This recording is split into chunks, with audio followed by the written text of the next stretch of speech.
வயலோ வயலோ வயலோ செழிக்க வாழ்வு தந்தானே, வயலோ வாழ்வு தந்தானே. அட பொன்னா விளையோ பூமிக்கு நல்ல விவரம் தந்தானே, உழவனின் உறவா வந்தானே.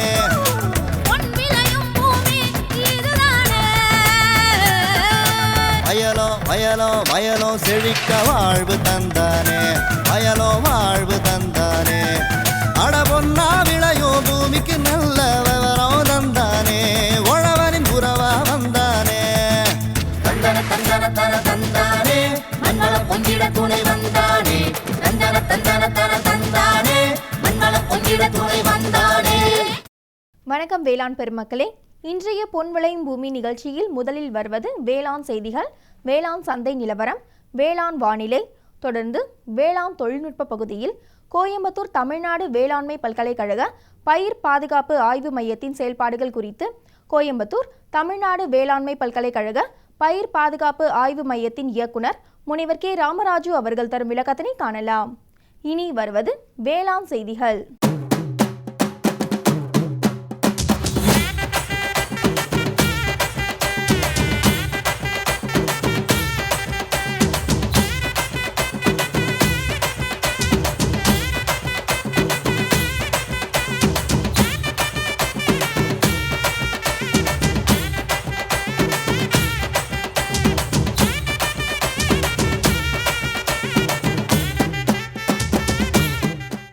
வணக்கம். வேளாண் செய்திகள். முதலில் வருவது மாத்தி யோசிச்சேங்க. செம்மறியாடு வளர்ப்பு குறித்து தேனி மாவட்டம் அம்பாசமுத்திரம் கிராம விவசாயி ஆர் கிரிதரன் தரும் விளக்கம். வேளாண் ஆலோசனை நேரத்தில் கோயம்புத்தூர் தமிழ்நாடு வேளாண்மை பல்கலைக்கழகம் வழங்கும் திருந்திய நெல் சாகுபடி முறை தொழில்நுட்பங்கள் குறித்த ஆலோசனை. தொடர்ந்து வேளாண் சந்தையில் திருப்பூர் தாராபுரம் உழவர் சந்தையில் காய்கறிகளின் இன்றைய விலை நிலவரம். வேளாண் வானிலையில் காவிரி டெல்டா மண்டலத்திற்கான சராசரி வானிலை அறிவிப்பு, உழவர் மற்றும் மீனவர்களுக்கான வானிலை முன்னறிவிப்பு. விரிவான செய்திகள். மாத்தி யோசிச்சேங்க.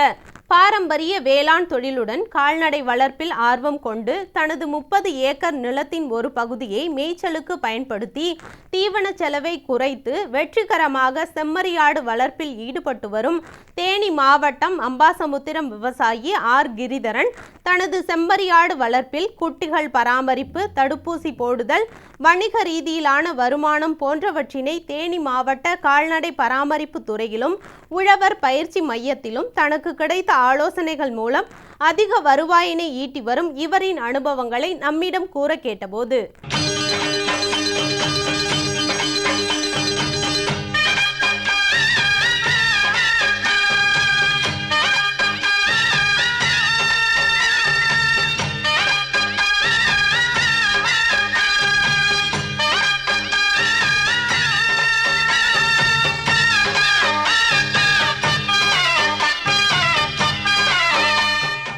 நான் பாரம்பரியமாக விவசாய குடும்பத்தை சேர்ந்தவன். நான் ஒரு 30 ஏக்கரில் விவசாயம் எங்கள் அப்பா அம்மா அவங்க பண்ணிகிட்டு இருந்தாங்க, அதை நான் பண்ணிக்கிட்டு இருந்தேன். நான் பிபிஏ படித்து முடிச்சுட்டு வேலைக்கு போக ஆர்வம் இல்லாமல் ஏதாவது தொழில் பண்ணலாம், விவசாயத்தோடு சேர்ந்து தொழில் பண்ணலாம், விவசாயம் பார்த்துக்கிட்டே ஆடு வளர்ப்பில் இறங்கி ஒரு 400 ஆடு வாங்கியிருந்தோம். கொஞ்சம் கொஞ்சமாக வாங்கி சேர்த்து வளர்த்து இப்போ ஒரு 600, 700, 800 ஆடு இருக்குது. ஆடுக்கு பண்ணையால் அமர்த்தி அந்த ஆடு அவங்க பகலெல்லாம் அவங்க பக்கத்து தோட்டத்தில் மேய்ச்சிட்டு வந்து நைட்டுங்க கிடாமத்து வச்சுருவாங்க. கோலங்கொட்டையெல்லாம் தண்ணி குடிச்சிக்கிறோம். உங்களுக்கு பராமரிப்பு செலவு ரொம்ப கம்மி. இந்த முறையில் வளர்த்திங்கன்னா உங்களுக்கு அதிக லாபம் கிடைக்கும். 6 மாதத்துக்கு ஒரு தடவை டிவார்மிங் பண்ணணும். பூச்சி மருந்து, அதுக்கு தேவையான ஊட்டச்சத்துக்கள் இதெல்லாம் டிபார்ட்மெண்ட்டில் கொடுப்பாங்க, கால்நடைத்துறையில் கொடுக்குறாங்க. அதை நம்ம கரெக்டாக அது பண்ணிகிட்டு இருந்தோம்னா தொந்தரவு இல்லாமல் நல்லா ஆடு நல்லா ஊக்கமாகவும் செழுமையாகவும் வளரும். குட்டி பிறந்த ஒரு 40 நாளைக்கு வீட்டிலையே வச்சு இந்த மாதிரி குடாப்பில் வச்சு பாதுகாப்பு பண்ணி 40 நாளைக்கு கொலை இதெல்லாம் வச்சு பாதுகாப்பு பண்ணி ஆட்டில் விடுவோம். ஆட்டில் மேய்ச்சலுக்கு விட்டு அது பெரிய குட்டியாகவும் இப்போ ஒரு ஆவணி மாதம் மழை பெய்யுதுன்னா அந்த நேரம் ஒரு ஈடிவி மாதிரி ஒரு நோய் விழுகும். இளம்புல் மேய்ச்சலுக்கு ஒரு நோய் விழுகும். அதுக்கு ஈடிவி இன்னும் ஒரு தடுப்பூசி இருக்குது, அந்த ஊசி போடணும். வெயில் காலத்தில் ஆந்த்ராக்ஸ், பிபிஆர் இந்த மாதிரி நோய்கள் வரும். அதுக்கு வெயில் காலத்தில் அந்த அறிகுறியை பார்த்து ஆந்த்ராக்ஸ், பிபிஆர் போன்ற தடுப்பூசிகள் போடணும். அதுக்கப்புறம் நம்ம நோய் அறிகுறியை பார்த்து அப்பப்போ ஒரு ஆட்டுக்கு காய்ச்சல், ஒரு அலர்ஜி சிம்டம்ஸ் இதெல்லாம் வந்ததுன்னா அதுக்கு தக்க நம்ம அந்த நோய் அறிவுரை பார்த்து மருந்து மாத்திரைகள் அந்த உழவு பயிற்சி மையத்துலேயும் நம்ம கால்நடை துறையில் தருவாங்க. அதை வாங்கி நம்ம போட்டுக்கலாம். நல்ல தரமான குட்டிகளை வச்சுக்கிட்டு மீதி குட்டிகளை இங்கே வியாபாரிகள் இங்கேயே வருவாங்க. வியாபாரிகள் அந்த குட்டிக்கு தரத்தக்க நம்ம விலை சொல்லி விற்றுக்கலாம். இங்கேயே வந்து பணம் கொடுத்துட்டு குட்டியை எடுத்துகிட்டு போயிடுவாங்க. எப்போயுமே குட்டிகளுக்கு செம்மறி குட்டிகளுக்கு எப்போயுமே கிராக்கியாக இருக்கும். இது மாத வருமானம் ஒரு 100 ஆடு வளர்த்திங்கன்னா மாதம் எப்படி 30,000 வருஷத்துக்கு எப்படி 40,000 50,000 வருமானம் எடுக்கலாம். ஒரு நீங்கள் கணிசமான ஆடு வளர்த்திங்கன்னா ஒரு தொழிலாளியில் போட்டு அவங்களுக்கு ஒரு பங்கு கொடுத்து நீங்கள் இது பராமரிப்பு பண்ணிங்கன்னா அவங்களே எல்லா பராமரிப்பு பார்த்துக்குருவாங்க. இந்த பார்த்திங்கன்னா தோட்டத்தில் கடை போட்டு விவசாயிகளுக்கும் சாணி உரத்துக்கு பிரோஜனம் யூஸ் ஆகுது. அதே அளவுக்கு அவங்களுக்கு கூலி ஆளுகளுக்கும் அவங்களுக்கு நைட்டு கடை போடுறதுனால அவங்களுக்கும் ஒரு கூலி மாதிரி வருது. விவசாயிகளுக்கு நிலங்களும் ஊட்டமாக இருக்கும், ஆடுகளும் நல்லாயிருக்கும். இது மாதிரி ஒவ்வொரு நாளைக்கு ஒரு சாணி மேலே படுக்காமல் அடுத்தடுத்து தனித்தனியாக படுக்கிறதுனால ஆடுகளுக்கு நல்ல ஆரோக்கியமாகவும் இருக்கிறதுனால இது நல்ல புரோஜனமான திட்டமாக இருக்கும். இதை நீங்கள் வளர்த்து பார்த்தீங்கன்னா அனுபவப்பட்டு பார்த்தீங்கன்னா உங்களுக்கே தெரியும். இப்போ வியாபாரியை எந்த அடிப்படையில் வாங்குறாங்கன்னா நம்ம இவ்வளோ தான் இத்தனை கிலோ தான் வரும்னு நம்ம ஒரு கணிப்பு வச்சுக்கிட்டு கிலோ 350 to 400 அந்த விலை 350 to 400ன்ற தரத்தில் 10 கிலோ ஆடுனா 3,500 4,000ன்னு 3,500 to 4,000க்கு வாங்கிட்டு போயிடுவாங்க. இளம் ஆடுனா கொஞ்சம் புத்தல ஆடுனா கொஞ்சம் கம்மியாக 300 250 கிலோ ரேஞ்சுக்கு வாங்கிட்டு போவாங்க. இதே மாதிரி நீங்கள் நல்ல ஆடுகளை தேர்ந்தெடுத்து நீங்கள் நல்லா என்னை மாதிரி நல்லா பராமரிப்பு பண்ணிங்கன்னா உங்களுக்கு நல்ல வருட வருமானம் நல்ல வருமானம் கிடைக்கும். மேலும் விவரம் பெற விவசாயி ஆர் கிரிதரன் அவர்களை 09443471052 என்ற கைபேசி எண்ணில் தொடர்பு கொள்ளலாம். தொடர்வது வேளாண் ஆலோசனை நேரம்.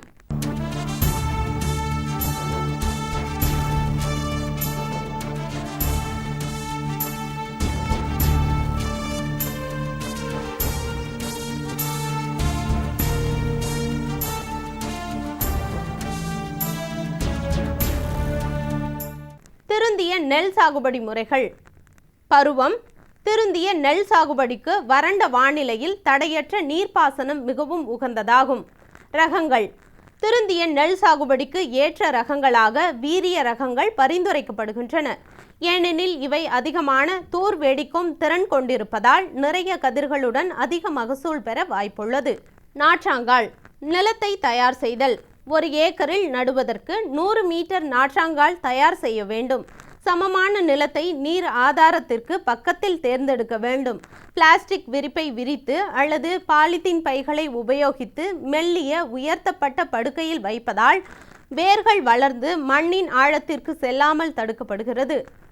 மண்கலவை தயார் செய்தல். மண்கலவை ஒவ்வொரு 100 மீட்டர் நாற்றாங்காலுக்கும் தேவைப்படுகிறது. 70% மண்கலவை மற்றும் 20% நன்கு மட்கிய அழுத்தப்பட்ட சேறு, உயிர் எரிவாயு சாறு மற்றும் 10% நெல் உமி மற்றும் 1.5 கிலோ மண்கலவையில் ஒருங்கிணைத்து டை அமோனியம் பாஸ்பேட் பொடியில் அல்லது 2 கிலோ 17:17:12 NPK உரத்துடன் கலந்து இட வேண்டும். மண்கலவையை கலத்தல். மண்கலவையை நன்றாக கலந்து மரச்சட்டங்களால் செய்யப்பட்ட 0.5 மீட்டர் நீளமுள்ள சட்டங்களால் உருவாக்க மரச்சட்ட குழிகளில் மண்கலவையை நிரப்ப வேண்டும். பிளாஸ்டிக் இலை அல்லது வாழை இலையில் 1 மீட்டர் அகலத்திலும் மற்றும் 4 சென்டிமீட்டர் ஆழத்திலும் 4 சமபாகங்களாக பிரிக்கப்பட்ட மரச்சட்டத்தை மண்கலவையுடன் மேல்பாகம் வரை மூட வேண்டும். விதை அளவு.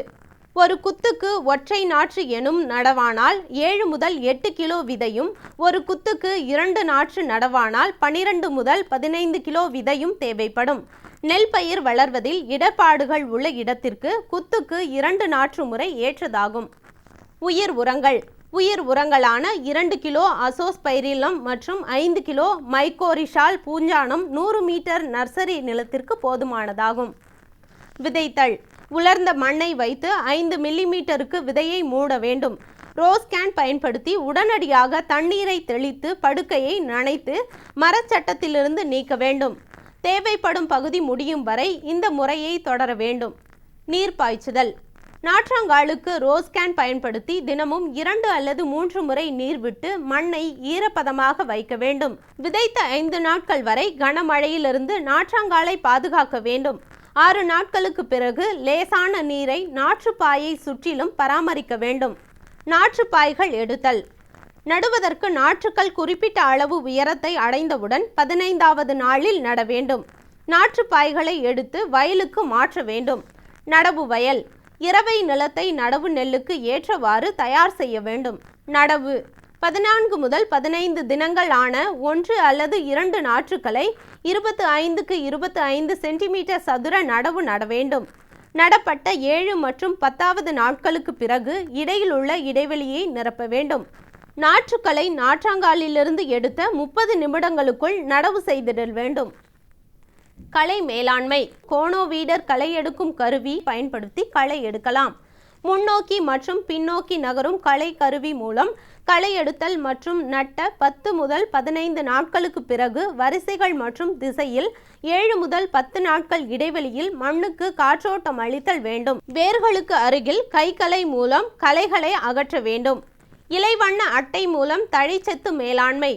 இலைவண்ண அட்டை தன்னுள் 6 மாறுபட்ட வண்ணங்களை கொண்டதாகும். நமது பயிரின் நிறத்தையும் இலையின் நிறத்தையும் ஒப்பிட்டு நமது பயிருக்கு தேவையான தழைச்சத்தினை அளவை தெரிந்து கொள்ளலாம். நமது பயிரின் நிறத்தை இலைவண்ண அட்டையில் உள்ள நிறத்துடன் ஒப்பிட்டு அளவீடுகளை தெரிந்து கொள்ளலாம். இலைவண்ண அட்டையின் அளவீடுகள் மூலம் இடும் நேரம் அறிவிக்கப்படுகிறது.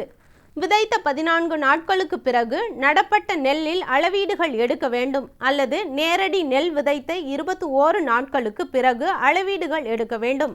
இலைவண்ண அட்டையின் மூலம் காலையில் 8 மணியிலிருந்து 10 மணிக்குள் இலையின் நிறத்தை பொருத்தி பார்க்க வேண்டும். அளவீடுகளை 10 இடத்தில் எடுக்க வேண்டும். இந்த அணுகுமுறையில் இலை உரம் மற்றும் மண்புழு உரம் இடுவதால் நெல்லின் வளர்ச்சியையும் மகசூலையும் உயர்த்தும். நமது பொதிகையில் எதிர்வரும் சனிக்கிழமை 27/6/2015 காலை 11 மணி முதல் 11:55 வரை வேளாண் களம் நேரலை நிகழ்ச்சி.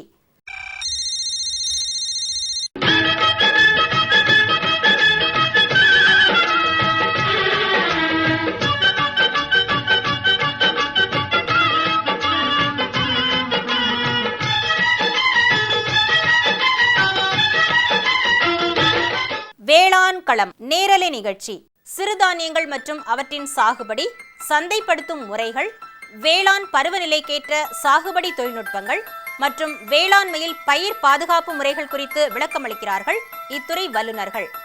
வேளாண்மையாளர்களே, வரும் சனிக்கிழமை 27/6/2015 காலை 11 மணி முதல் 11:55 வரை வேளாண் களம் நேரலை நிகழ்ச்சியில் கலந்து கொள்ளுங்கள், பயன்பெறுங்கள்.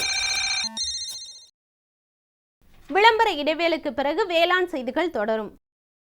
இந்தாங்க, வேற ஏதாவது? போதும். அட, இது என்னப்பா இவ்வளவு குறைவா ரசாயனம் வருமா? விவசாயத்தை விட போறீங்களா? விவசாயத்தை இல்ல, அறியாமைய விடுறேன். மண் பரிசோதனை செஞ்சேன். இனிமே அண்ணே எத்தனை அவசியமோ அத்தனை உரம் தான் நிலத்துல போடுவேன். ஆமா விவசாய சகோதரர்களே, இன்றே உங்கள் மாவட்டத்தின் அருகில் உள்ள மண் பரிசோதனை கூடத்தில் உங்கள் மண்ணை பரிசோதியுங்கள். மண் சத்து, ஈரப்பதம், செடி வளர்ச்சியை சரிபார்த்து அவசியத்திற்கு ஏற்றவாறு மட்டுமே சத்துக்களை போடுங்கள். மேலும் சல்பர், ஜிங்க் மற்றும் போரான் போன்ற நுண்சத்துக்களையும் சரிபார்க்க மறவாதீர்கள். ரசாயன உரம் மற்றும் ஆர்கானிக் உரத்தை சரியான முறையில் பயன்படுத்தி நில வளத்தை பராமரியுங்கள். உற்பத்தியை பெருக்குங்கள், செலவை குறையுங்கள், அந்நிய செலாவணியை சேமிக்க உதவிடுங்கள். கூடவே மெதுவான வேகத்தில் நைட்ரஜனை அளிக்கும் உரங்கள், அதாவது வேம்பு தடவிய யூரியா போன்றவற்றை பயன்படுத்துங்கள். யூரியாவை இலைகளின் மேல் தெளியுங்கள்.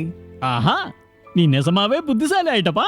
மேலும் விவரங்களுக்கு தொடர்பு கொள்ளவும் மாவட்ட வேளாண் அதிகாரி அல்லது விவசாயி கால் சென்டரை. இனி வருவது வேளாண் சந்தை.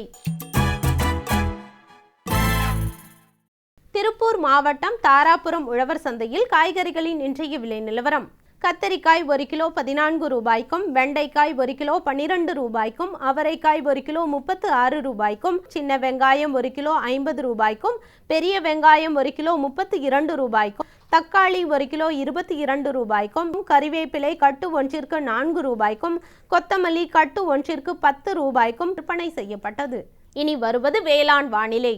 காவிரி டெல்டா மண்டல மாவட்டங்களான திருச்சி, பெரம்பலூர், கரூர், தஞ்சை, திருவாரூர், நாகப்பட்டினம், கடலூர், அரியலூர் ஆகிய மாவட்டங்களில் காற்றின் வெப்பநிலை அதிகபட்சமாக 36 டிகிரி செல்சியஸ் ஆகவும் குறைந்தபட்சமாக 26 டிகிரி செல்சியஸ் ஆகவும் காற்றின் ஒப்பு ஈரப்பதம் 49.1% காற்றின் வேகம் மணிக்கு 9.7 கிலோமீட்டர் ஆகவும் மண்ணின் ஈரப்பதம் 15 சென்டிமீட்டர் ஆழத்தில் 16% மண்ணின் வெப்பநிலை 15 சென்டிமீட்டர் ஆழத்தில் 33.8% சூரிய கதிர்வீச்சு 593.0 கலோரி பெர் சென்டிமீட்டர் ஸ்கொயராகவும் வளிமண்டல அழுத்தம் 988.8 ஹெப்டாபாஸ்கல் அளவாகவும் இருந்தது. வானிலை முன்னறிவிப்பு. உழவர்களுக்கான வானிலை முன்னறிவிப்பு. தமிழகம் மற்றும் புதுச்சேரியில் ஒரு சில இடங்களில் லேசானது முதல் மிதமான மழை பெய்யக்கூடும். மீனவர்களுக்கான வானிலை முன்னறிவிப்பு. பலமான காற்று தென்மேற்கு திசையிலிருந்து மணிக்கு 45 முதல் 55 கிலோமீட்டர் வேகத்தில் தமிழகம் மற்றும் புதுச்சேரி கடலோர பகுதிகளில் வீசக்கூடும். இத்துடன் இன்றைய வேளாண் செய்திகள் நிறைவடைந்தன. நன்றி, வணக்கம்.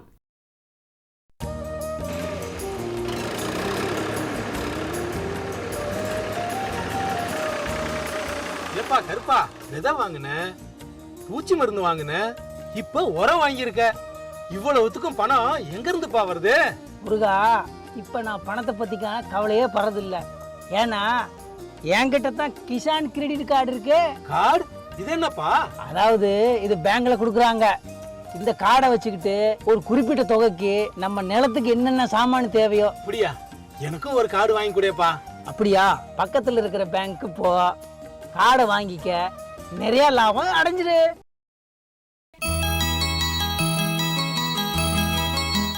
வேளாண்மையில் நல்ல மகசூல் பெற பயிர் பாதுகாப்பு மிகவும் அவசியமானதாகும்.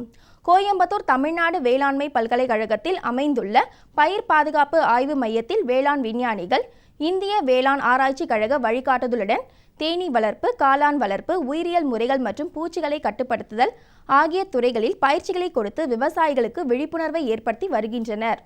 அந்த வகையில் விவசாயிகளுக்கு என்னென்ன பயிர் பாதுகாப்பு முறைகள் பரிந்துரைக்கப்படுகின்றன என்பதனை குறித்து கோயம்புத்தூர் தமிழ்நாடு வேளாண்மை பல்கலைக்கழக பயிர் பாதுகாப்பு ஆய்வு மைய இயக்குனர் முனைவர் கே ராமராஜு அவர்கள் தரும் விளக்கத்தினை காணலாம்.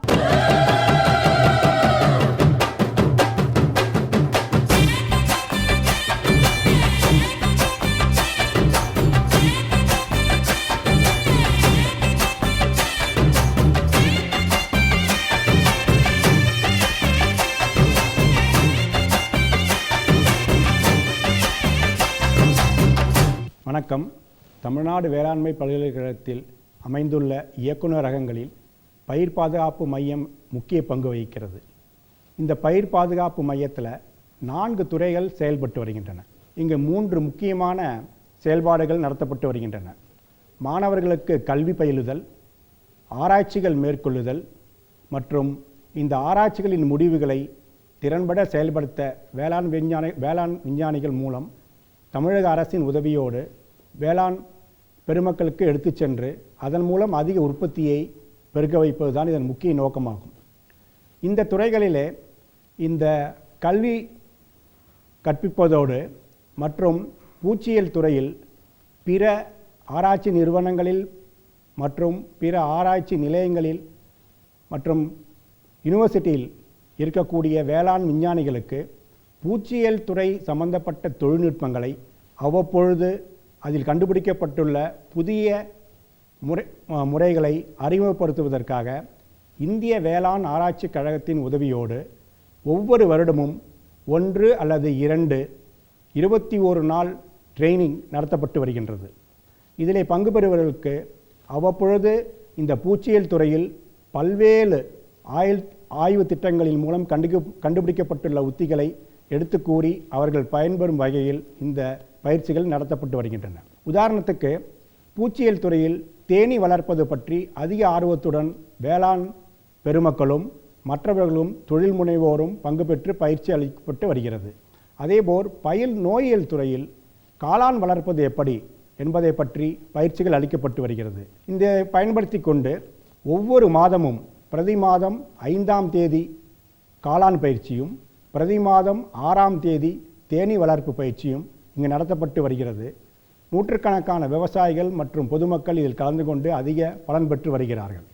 இதோடு மட்டுமில்லாமல் பிற கல்லூரிகளில் படிக்கும் மாணவர்கள் மற்றும் தொழில் முனைய விருப்பம் உள்ளவர்கள் இந்த காளான் வளர்ச்சி பற்றி தெரிந்து கொள்ள 5 நாட்கள் பயிற்சியும், தேனீ வளர்ப்பில் அதிக நாட்கள் பங்கெடுத்து கொண்டு எல்லா வகையான தொழில்நுட்பங்களையும் கற்றுக்கொள்ள 5 நாட்கள் அல்லது 3 நாட்கள் பயிற்சியும் அவர்களுக்கு அளிக்கப்பட்டு வருகிறது. இது மட்டுமில்லாமல் உயிரியல் முறையில் எவ்வாறு பூச்சிக்கொல்லிகளை கட்டுப்படுத்துவது, உயிரியல் முறையில் பூச்சிகளை கட்டுப்படுத்த ஒட்டுண்ணிகள், இலைவிழுங்கிகள், உயிர் எதிர்கொல்லிகள், அதாவது முக்கியமாக ட்ரைகோடர்மா விரிடி, சூடோமோனாஸ் போன்ற உயிர் எதிர்கொல்லிகள் மூலம் பயிர்களில் ஏற்படும் நோய்களை கட்டுப்படுத்த அவைகளை எவ்வாறு உற்பத்தி செய்து அதனை பயன்படுத்தி இந்த பூச்சி மற்றும் நோய்களை கட்டுப்படுத்தி அதிக லாபம் பெறலாம் என்பது பற்றிய பயிற்சியும் அவர்கள் இங்கே கலந்து கொண்டு அதற்கு பயிற்சியை பெற்று வருகிறார்கள். ஸோ எல்லா வகையிலுமே இவர்களுக்கு பொதுமக்களுக்கும் வேளாண் அலுவலர்கள் மற்றும் வேளாண் பெருமக்களுக்கு தேவையான பயிற்சிகளை நாங்கள் அளித்து வருகிறோம்.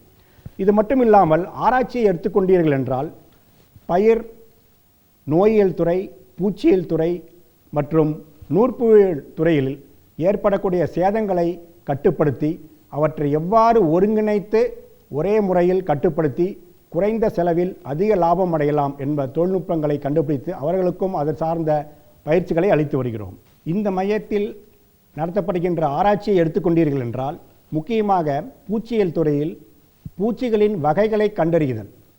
உதாரணத்துக்கு ஏற்கனவே இருக்கக்கூடிய பூச்சிகள், சில பூச்சிகள் தற்போது அதிகமாக தோன்றி சேதத்தை ஏற்படுத்துகின்றன.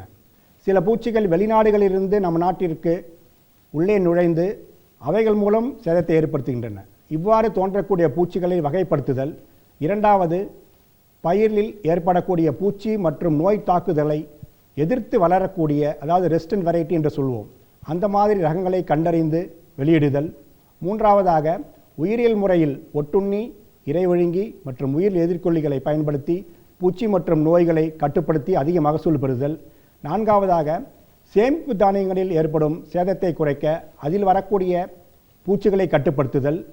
ஐந்தாவதாக, காளான் வளர்ப்பு, அதிலே முக்கிய ரகங்களை கண்டுபிடித்து வெளியிடுதல். சமீப காலமாக அதிக அளவிலே காய்கறி மற்றும் மலர் பயிர்களில் வைரஸ் நச்சுயிரி, அதாவது வைரஸ் என்று சொல்லக்கூடிய நச்சுயிரி நோய்கள் அதிகமாக காணப்படுகின்றன.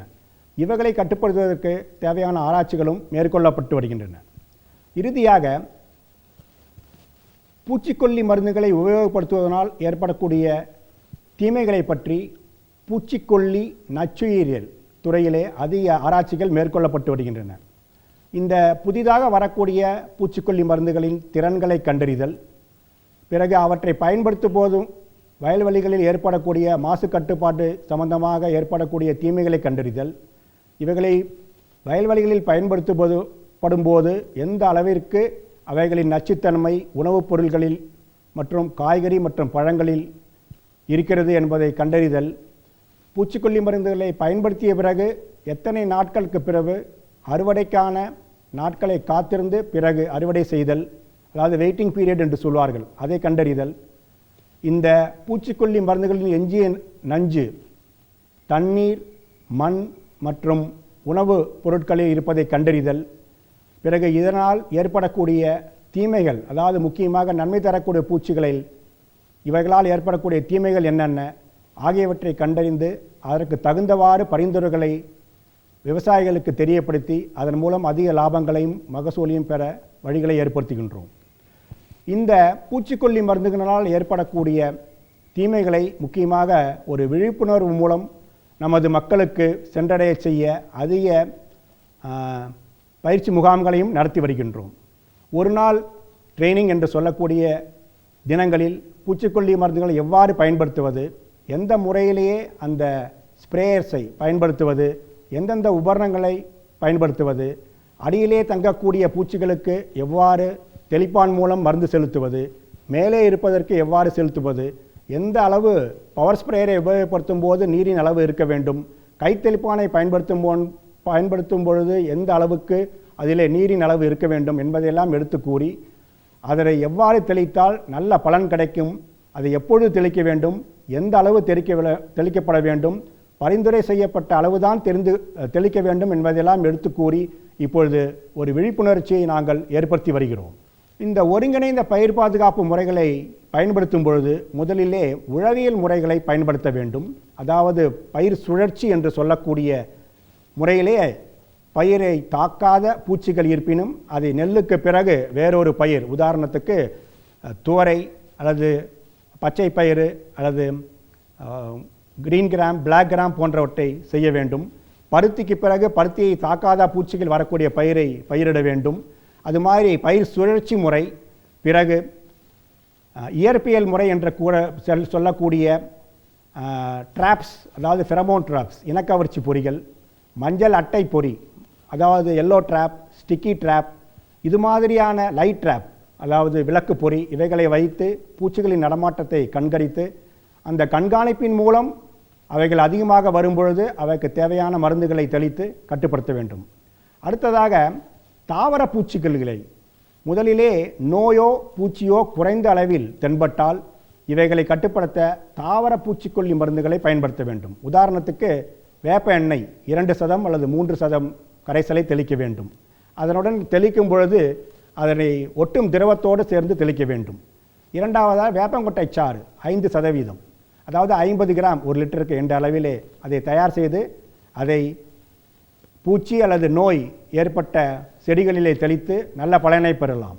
மேலும் விவரம் பெற முனிவர் கே ராமராஜு அவர்களை 094-8905-6704 என்ற கைபேசி எண்ணில் தொடர்பு கொள்ளலாம். சிங்காரம்பட்டி கிராமத்தில் மந்திரிக்கும் சாமியாருக்கு பெரும் மதிப்பாம். எல்லோரும் சொல்கிறார்கள் அவர் விதியை மாற்றி விடுவாராம். அவர் விவசாயம் செய்வது குறித்த விஷயங்களை சொல்கிறாராம். இதனால் விளைச்சல் மிகவும் அதிகமாகிவிடுமாம். ஆனால் சாமியாரின் ரகசியம் ஒரு நாள் தெரிய வந்தது. கிசான் கால் சென்டரில் இருந்து நல்ல சாகுபடிக்கான எல்லா விஷயங்களையும் தெரிந்து கொள்வாராம். விவசாயம் சம்பந்தப்பட்ட எந்த ஒரு பிரச்சனைக்கும் கிசான் கால் சென்டரில் இருந்து வேளாண் நிபுணர்களின் ஆலோசனைகளை பெறுங்கள். உடனே அந்த இடத்திலேயே உங்கள் மொழியில் பேசுங்க. விவசாயம் சம்பந்தப்பட்ட எந்த ஒரு ஆலோசனை அல்லது சந்தேகத்திற்கு கட்டணமற்ற எண்ணை அழைக்கவும். 1800-150-1551. 24/6/2015 புதன்கிழமை அன்று பொன் விளையும் பூமி நிகழ்ச்சியில்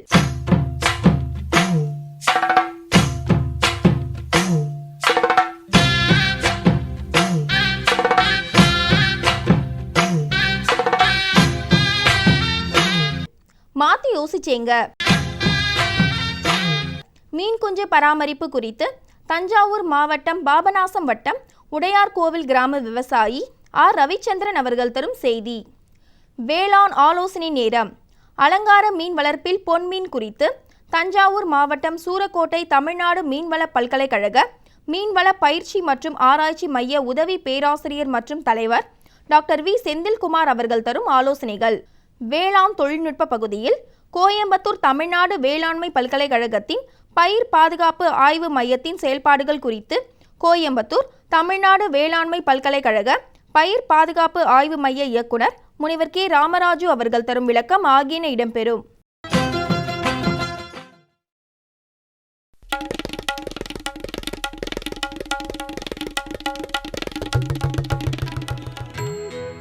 அத்தை, நான் ஸ்கூலுக்கு போயிட்டு வரேன் படிக்க. ஸ்கூலுக்கா? கல்யாணம் கட்டிட்டு வரச்ச என்னவோ சொன்ன படிச்சிருக்கானுட்டு? அட அத்தை, நான் ஃபார்ம் ஸ்கூலுக்கு போறேன். விவசாயத்துல புதுசான விஷயங்களை கத்துக்க நீங்களும் வாங்க அத்தை. ஃபார்ம் ஸ்கூல் இங்கு நிலத்தின் பயிர் உற்பத்தியை பெருக்குவதற்கான அனைத்து முறைகளும் விவசாயிகளுக்கு சொல்லித் தரப்படுகின்றன. அதாவது மண்ணிற்கு உகந்த சரியான உரம், தரமான விதை மற்றும் தேவைக்கு ஏற்ப பூச்சிக்கொல்லி போன்றவை. அதனால குறைஞ்ச செலவுல அதிக லாபம்.